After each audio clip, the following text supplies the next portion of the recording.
Thank you, Sandesh, and good morning, everyone. It's really great to be with you all today. This morning's panel will discuss the first major component of Life at the Extremes initiative, an effort to fill critical knowledge gaps in our understanding of climate change impacts on natural systems on Earth. It also renews a robust partnership between National Geographic and Rolex to explore some of the most extreme environments on the planet. Before I introduce today's panel, I'd like to offer a huge thank you to Rolex, our funding partner, as well as esteemed guests from the government and embassy of Nepal, and all of you in the audience today. I'd also like to welcome National Geographic's new Vice President for Life at the Extremes, Dr. Tegan Blaine. It's now my esteemed pleasure to announce for the first time that National Geographic, in partnership with Tribhuvan University in Nepal, has just completed one of the largest expeditions in National Geographic's 130-year history. This is believed to be the most comprehensive scientific expedition to the tallest mountain in the world, Mount Everest. The incredibly successful Everest expedition involved a 46-member team conducting research in 5 scientific disciplines: mapping, glaciology, geology, meteorology, and biology. It also strategically communicated this important work to our global audiences. This amazing team didn't just complete work. They achieved incredible success under extreme conditions and at extremely high altitudes. So without further ado, I'm very pleased to introduce you to some of my heroes. You're about to meet the team leads on National Geographic and Rolex's Perpetual Planet Extreme Expedition on Mount Everest. Dr. Ananta Gajurel, geologist from Tribhuvan University in Nepal, Dr. Tracie Seimon, biologist from Wildlife Conservation Society, Dr. Baker Perry, meteorologist from Appalachian State University, Dr. Tom Matthews, climatologist from Loughborough University in England, Tyler Dinley, NGS storytelling producer and Everest media team leader, and finally, Dr. Paul Mayewski, director of the Climate Change Institute at the University of Maine and lead scientist for the Everest expedition.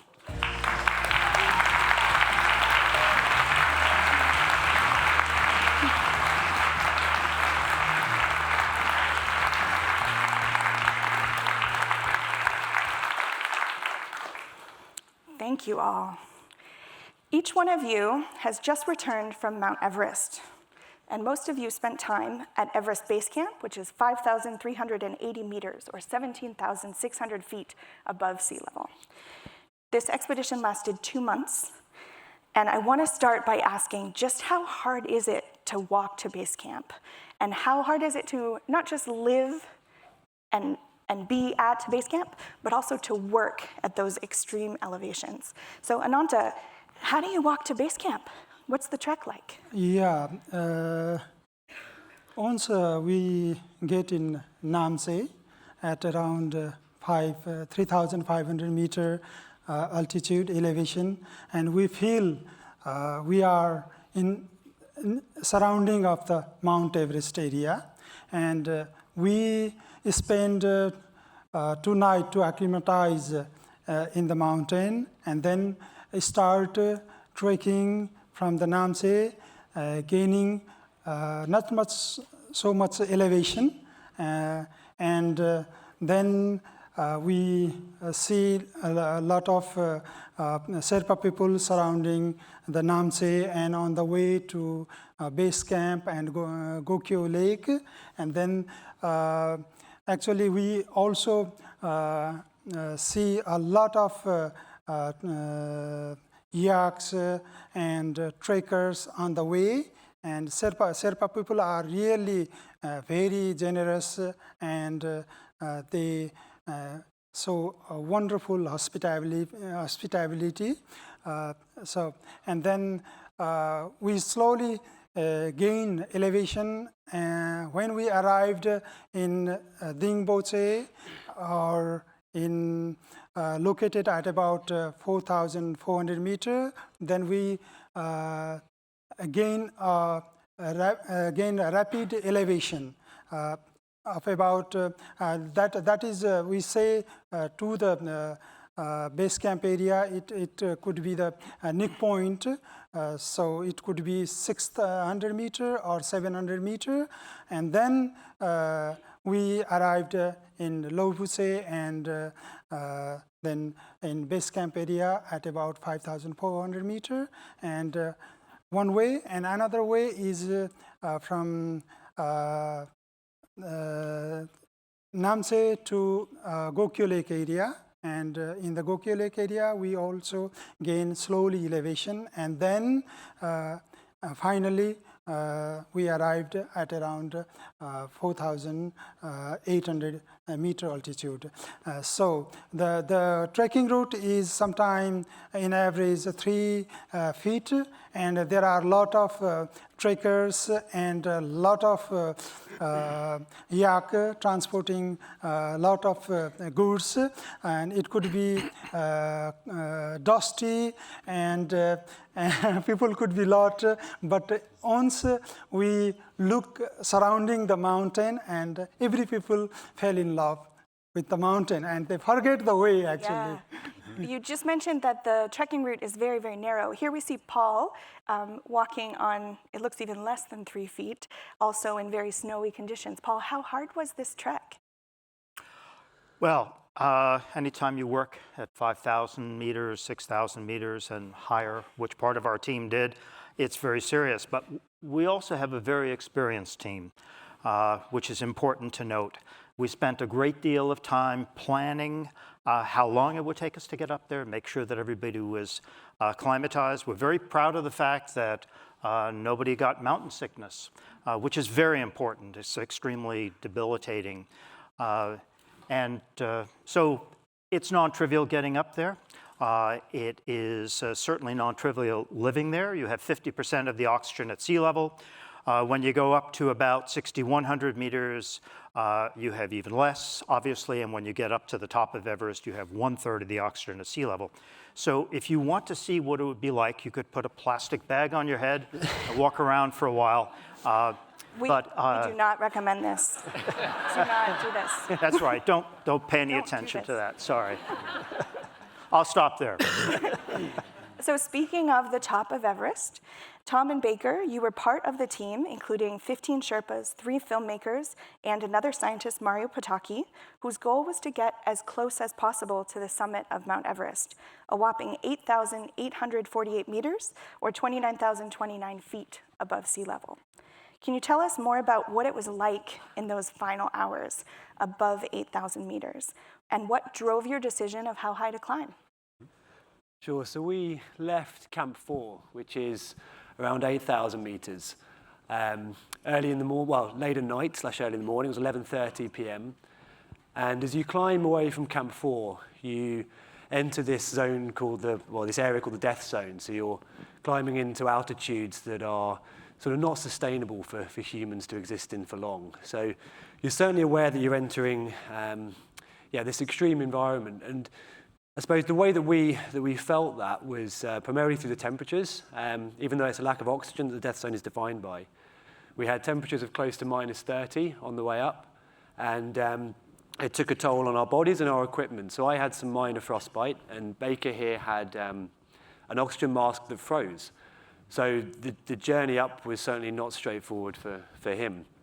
And it's kind of the atmosphere becomes more tense as you leave Camp 4.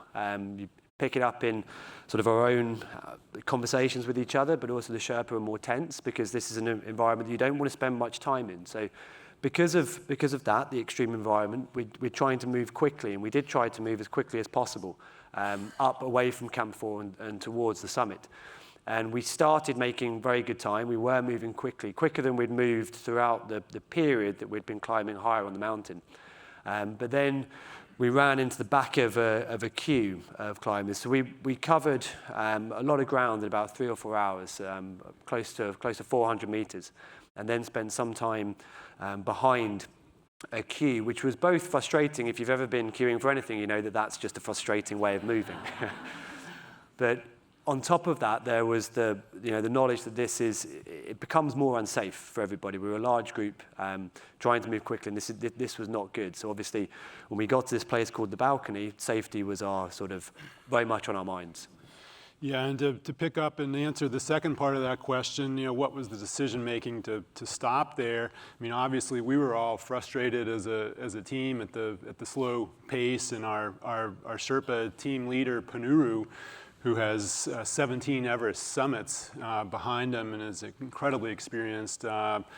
He, along with the rest of our Sherpa team, in consultation with our science team and media team, recognized that it was going to be a tremendous time and energy commitment to continue on that would have put our lives at risk. And so, in consultation, we recognized that if we stopped at the balcony, we could still meet the science goals and also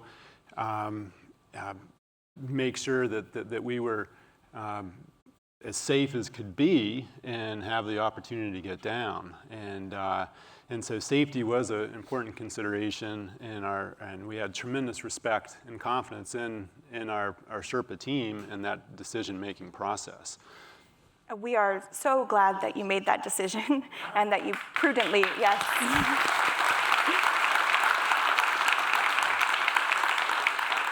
Yeah, all along, keeping our team safe was our top priority.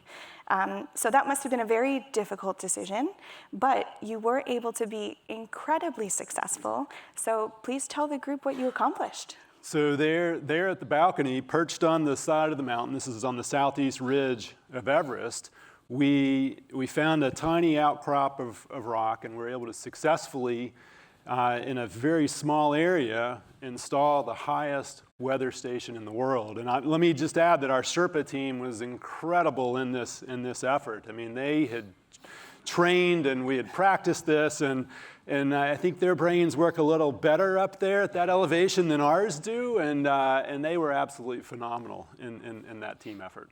So.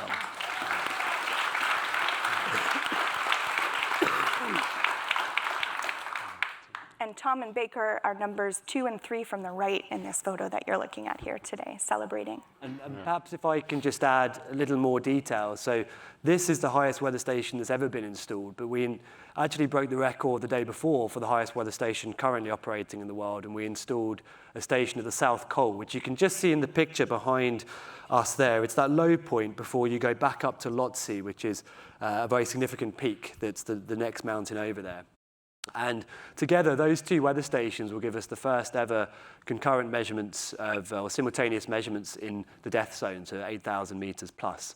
And we hope them running together, the longer they run, the better the chance they have of allowing us to make weather forecasts a bit better up there, make the mountain hopefully a bit safer for climbers. And if they last a long time, then they'll give us more insight to how the climate's changing right up there on the roof of the world.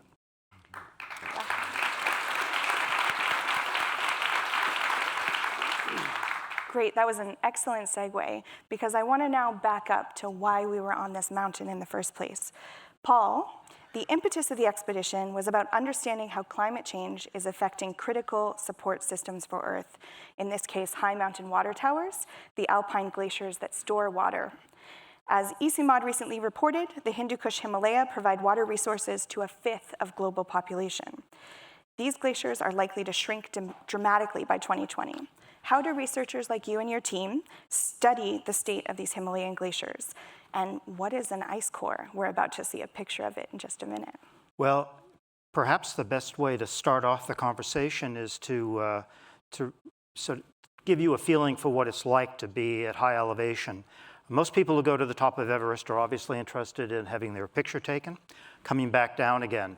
On the way up in any high elevation, literally all you can think about is the very next step.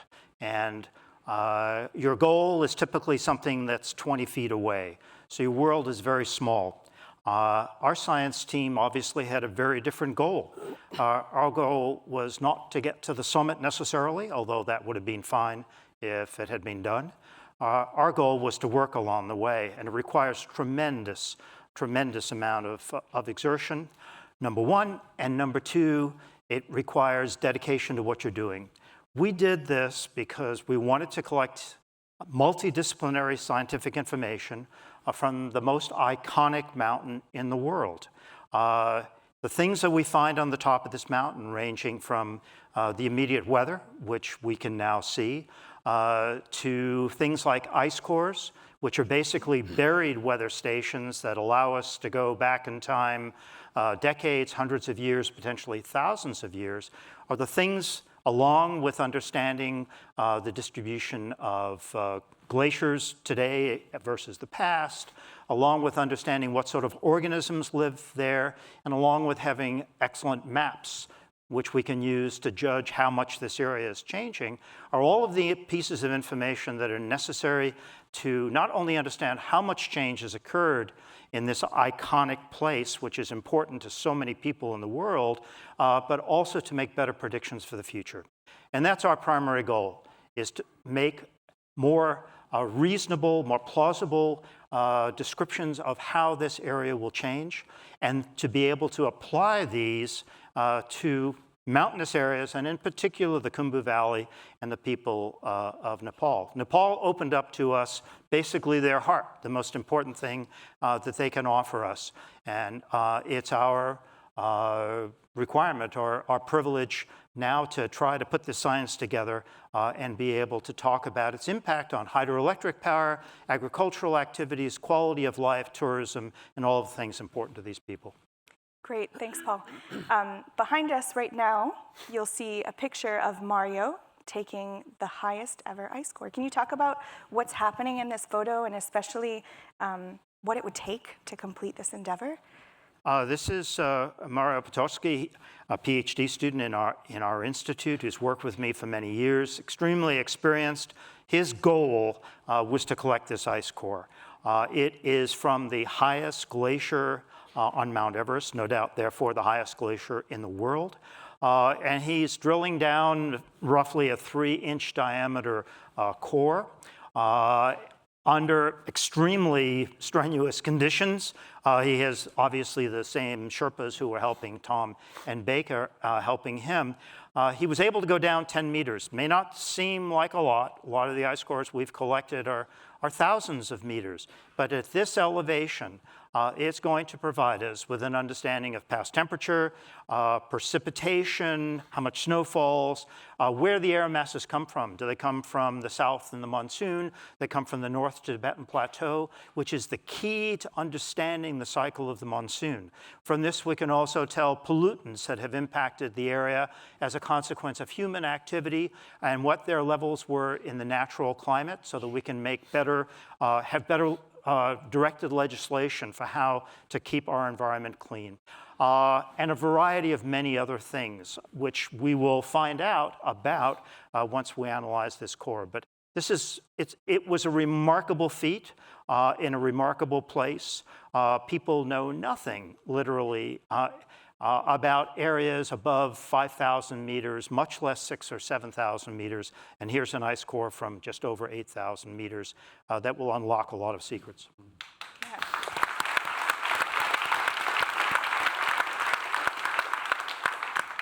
Absolutely. One of the other hard parts about the ice core is then you have to get it back down, and you have to get it all the way to University of Maine, still cold.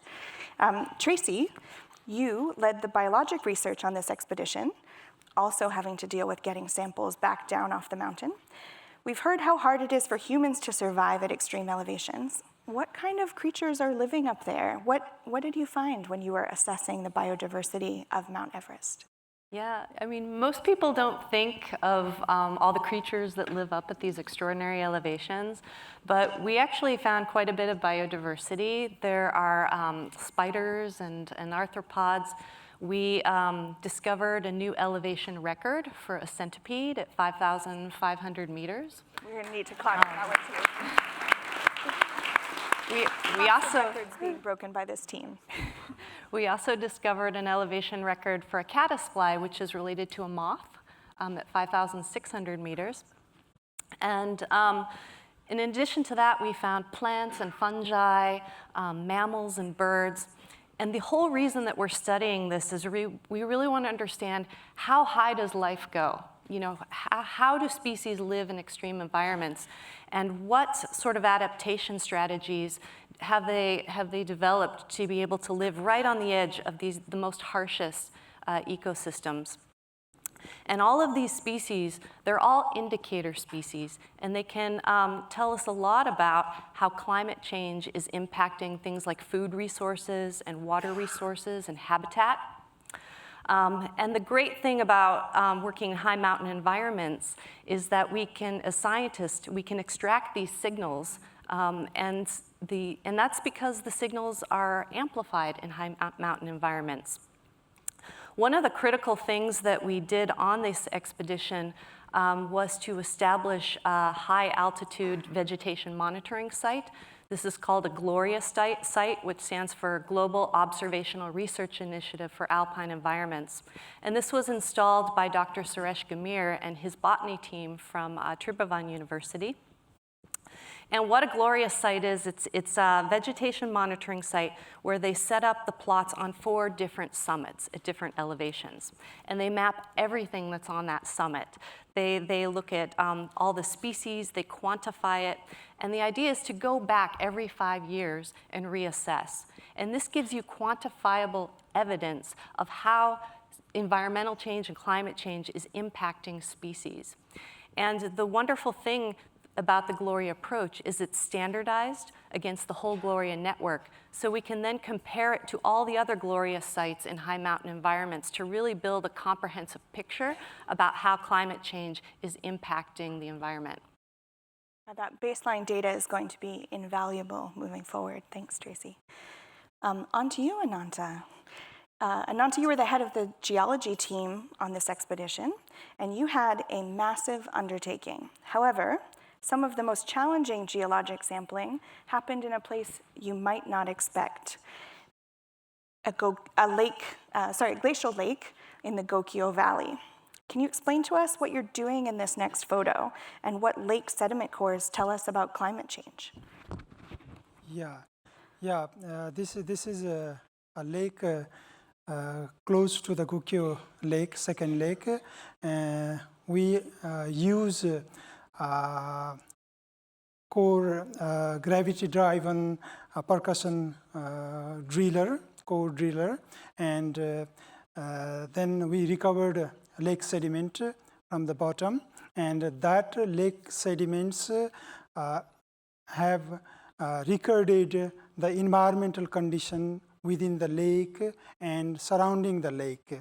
And environmental condition from the core sample means the core can tell us about its physical parameter and chemical parameter as well as biological parameter. And these parameters within the lake and surrounding the lake watershed area. So in the watershed area, what was the environmental condition? That means what was the ice snow cover condition, or was it a snow-free area? And that means temperature and precipitation. Is the area was cold or warm? And during the cold time, there could be there will be a lot of snow cover, and there will be less vegetation and less interaction between vegetation and superficial rock materials, and as well as biological materials. And then during the warm period, there could be an interaction between air, temperature, and then water with the rocks, and rocks can alter and change into new mineral and fragmented, and these all sediments can flux into the lakes, and that record, the sediments record the surrounding of the environments. So we can say from the lakes whether the lake was frozen and how much the productivity inside the lake, one thing. And another thing, if the lake is not frozen, then what type of productivity is there? And all these biological sediment, clastic sediment derived from outside of the lake, all decanted and sedimentation records the occurrence of these changes over the time. Great, thanks, Ananta. So we've heard a lot about the different types of science. This is just a little bit of what was accomplished on this expedition. Tyler, you led the media team that was charged with communicating this important science through video, photo, some of which we've seen today, VR, and also educational materials. I'm curious what it was like as a storyteller to be embedded with these scientists, and how much have you learned? Are you going to go get a PhD now? I don't know about that. Yeah, this was a very challenging expedition. I mean, just with the size and scope of the expedition itself, this was 5 science initiatives, and I think up to 10 groups of scientists just spread out over the Khumbu. So 2 months for an expedition sounds like a long time for media coverage, but when you have 10 groups of scientists spread out, overlapping over 2 months, becomes quite a challenge. The media team on any project always has to be 2 steps ahead of whatever they're covering. And so, of course, it's a challenge for the scientists, but it's a different challenge for the media team because, and especially on a mountain, because we have to be running up and down this thing. And luckily, we had a pretty savage group of filmmakers and photographers that are all mountain people, and they can, they're able to accomplish these feats and capture, I think, capture the science, but also the essence of the expedition. Yeah, absolutely. This is one of my favorite photos from the expedition that we're looking at now. It's a photographer just hanging off an ice cliff, but also bothering to take a picture. This is what it takes to actually capture this kind of amazing science in such an extreme environment. Absolutely, yeah. I think this picture is of Mark Fisher, who led the high altitude science coverage, and I don't think there's anyone like him. He can really cover some ground. Yeah. Which camp is in the background here? Camp 3. How high is it? 7,000. Yeah. 7,120 meters Yeah. high. So Casual. Very casual. Great. I want to ask some rapid fire questions now. One of the interesting things I've learned through you all being up on the mountain for so long is that it's hard to keep weight on at the mountain. How much weight did everyone lose? This is a new diet you're pitching, so you should tell people how much weight you've lost. Paul? 20 pounds. Ooh, I think that's the winner. Tyler? 11.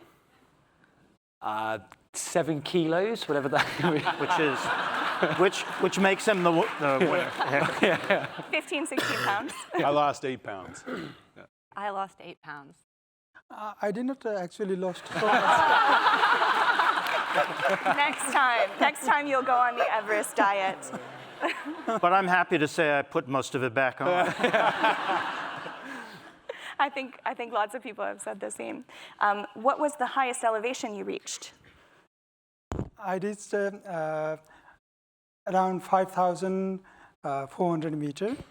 Tracie? 5,650 meters. 8,430 meters. 8,431. I knew that was coming. 17,006, I think. Feet. Right. Feet. I decided to go to space. In a previous time, 7,000 meters. On this one, 5,640. Yeah. It's just gargantuan what you all have accomplished. I also want to ask, what was surprising? This team is very accomplished. They've spent time at elevation before. What was unique and what was really exciting about this expedition? We'll start with Ananta again, go down the line. Oh, for me, actually, if we look at the whole mountain range from south to north, from 200 meter to 8,800 meter, in a short, about 100 kilometer distance. So the people in the southern part believe river as a sacred river, any river.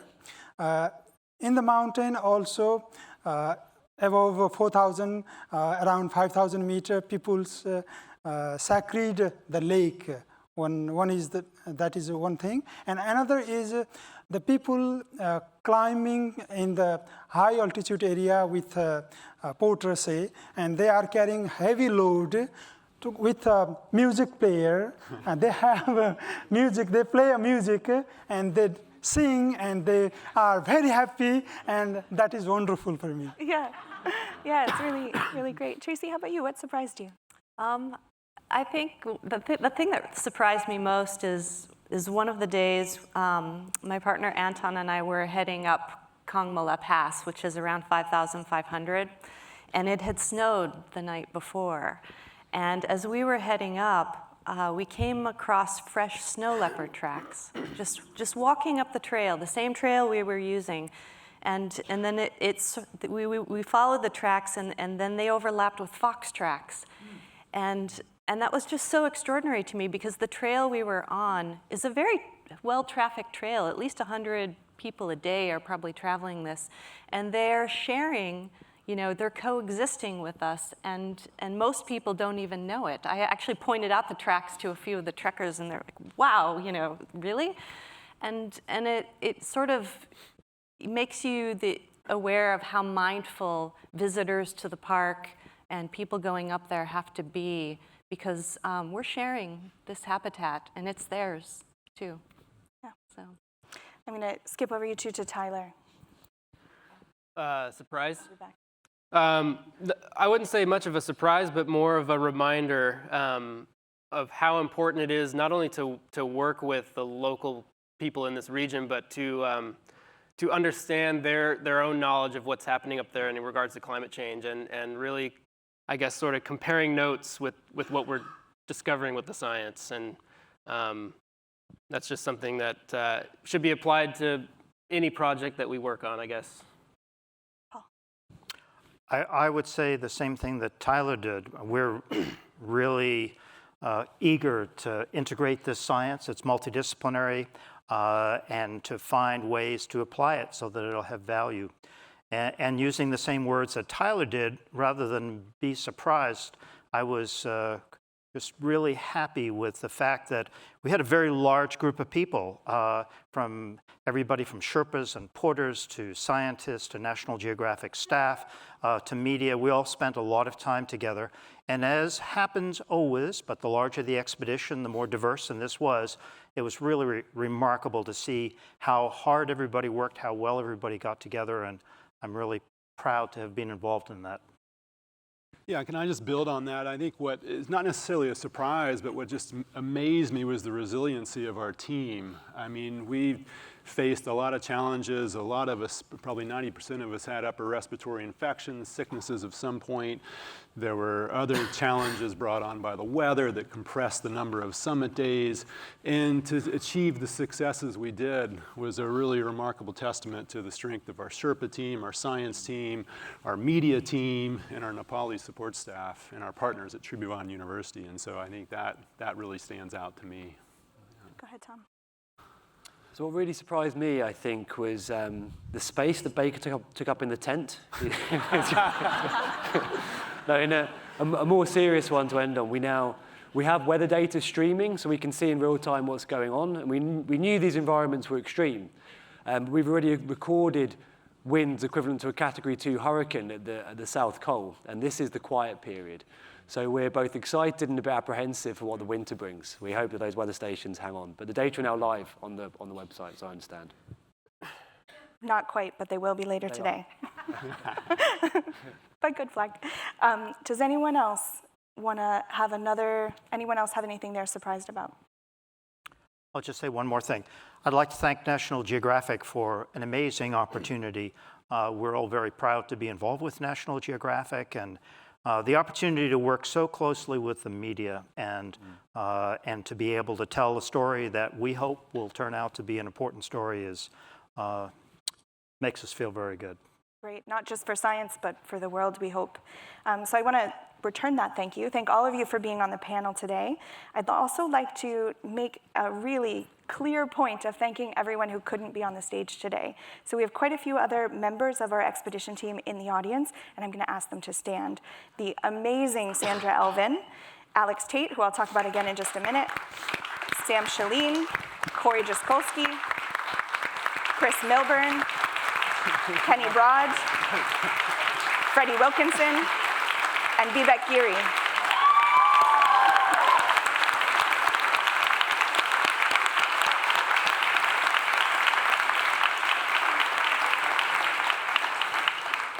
I want to thank you all for the incredible work that you've done, not just over the last 2 months of this expedition, but for a year leading up to it to plan and make this a success. Welcome home to all of you. Congratulations on all the incredibly successful expedition results. And we have one final important Everest expedition event that will happen at noon today. Mapping was a critical part of our work on Everest, and Alex Tate, who's the National Geographic geographer, led the mapping team for the expedition and will host a special session so you can see some of the amazing mapping work that his team did using drones, LiDAR, helicopters. It will take place in the cafeteria today. I encourage you all to go at noon, and we'll also include a virtual reality experience of base camp so you can get to understand what our team experienced on the mountain. Once again, thank you to everyone.